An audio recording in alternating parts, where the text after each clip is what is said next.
Chào anh, lâu quá mình không gặp. Hôm qua tình cờ em nhìn thấy anh, nhưng mà em không dám gọi. Cảm xúc ở đâu nó cứ ùa về, em thực sự không hiểu nổi. Anh à, anh đã quên em chưa?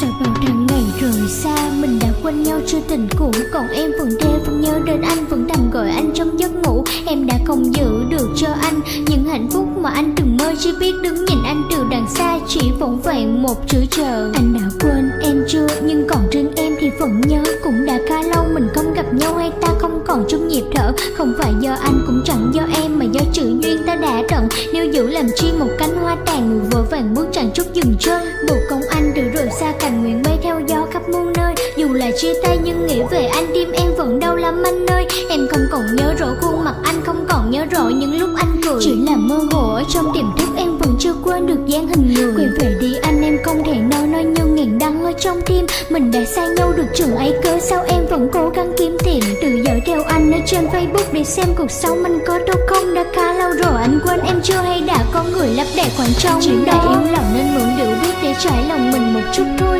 Nhưng thật sự ra em không nói dối, là em quên anh lâu rồi. Chỉ là tận sâu bên trong tiềm thức vẫn còn giữ lại chút nhớ thương. Là vì quá khứ em chưa thể vứt, dù rằng hai ta đã đi hai hướng. Xin cho em giữ lại riêng mình những kỷ niệm đẹp của ngày xưa. Xin đừng bắt em phải thải trôi đi những ngày tháng đó khi trời mưa. Là vì hai ta không chung lối bước, ngược lối yêu cơn gió đổi chiều. Điều em mong rằng anh luôn vững bước ở chặng đường xa cay đắng còn nhiều. Anh đâu còn nhớ những ngày tháng trước ai từng vì anh bỏ nhà đi. Mặc kệ mẹ cha ngăn cấm đủ điều, em vẫn nhất quyết không bỏ anh đi. Đừng vì anh mà đứng dưới mưa, mặc kệ cho mưa đầu mùa lạnh buốt. Đừng vì anh mặc kệ tất cả bao nhiêu tổn thương em vẫn cố nuốt. Chắc anh quên rồi, người từng vì anh mà thay đổi. Chấp nhận bỏ đi tính tình bướng bỉnh từ cao, và thường hay giận dỗi. Chủ động xin lỗi dù mọi hoàn cảnh, dù người làm sai không phải là em. Và từ bao giờ em thôi không đếm những giọt nước mắt từ rơi về đêm. Vẫn còn yêu nhau đấy chứ, nhưng mãi mãi chẳng quay về. Vì hai ta không cùng suy nghĩ nên bước cùng nhau là điều không thể.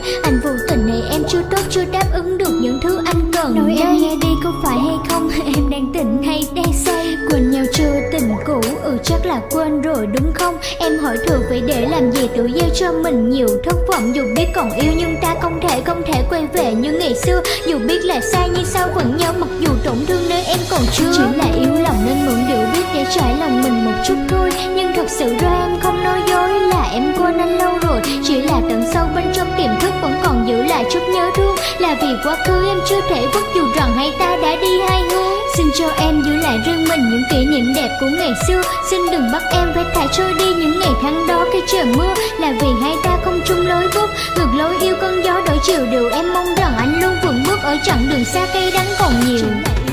Trong niềm thương không mà một người thấu hiểu. Em đã từng nói, nếu như cả thế giới quay lưng lại với anh, thì em sẽ quay lưng lại với cả thế giới.